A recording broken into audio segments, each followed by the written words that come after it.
在这一周来说，还是一样，白天非常闷热天气形态。我们在画面当中看到台北市象山实景画面，那目前来说温度来到28、26度左右。那在正中午时间呢，高温还是有机会可以上看35、36度。尤其呢，在今天一早气象局就在发布了高温警讯。我们来看哪些地方特别注意。今天来说亮起了橙灯的，包含花莲跟云林，要慎防的是连续36度高温。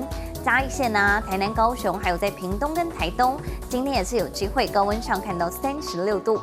至于在今天的紫外线预估上面来看，也几乎呢是全台都是来到过量等级。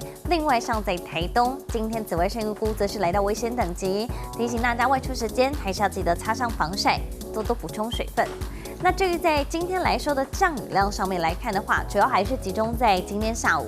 那今天白天的时间比较闷热，下午呢还是要慎防热对流所带来的影响。所以呢，尤其像是在山区，还有在临近平地，还是要慎防容易会有一些午后大雷雨的发生。提醒大家外出可以带把伞，早上的时候可以防晒，那下午呢可以慎防午后雷阵雨。我们来关心这几天天气上面的变化。那在今天来说，开始转吹的是西南风，所以呢，反而是背风侧，尤其像在花东要特别注意。然后在这边呢，还是有机会高温出现到36啊，或者是37度左右。另外，下午时间还是在山区临近平地，要慎防午后阵雨。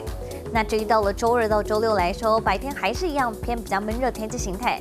这几天风场呢还是吹西南风，所以呢在西南部清晨容易会有一些飘雨现象，但是白天还是比较闷热，各地区高温还是可以上看35度、36度，一样呢是在花东是处在背风侧，所以呢还是要慎防的是粉风发生，有机会高温上看到37、38度。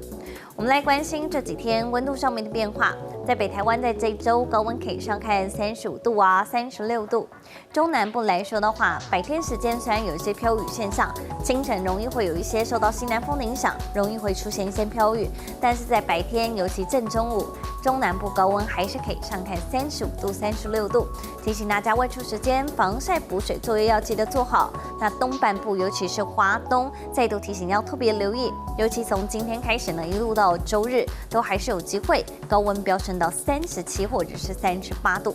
以上是这一节的最新气象。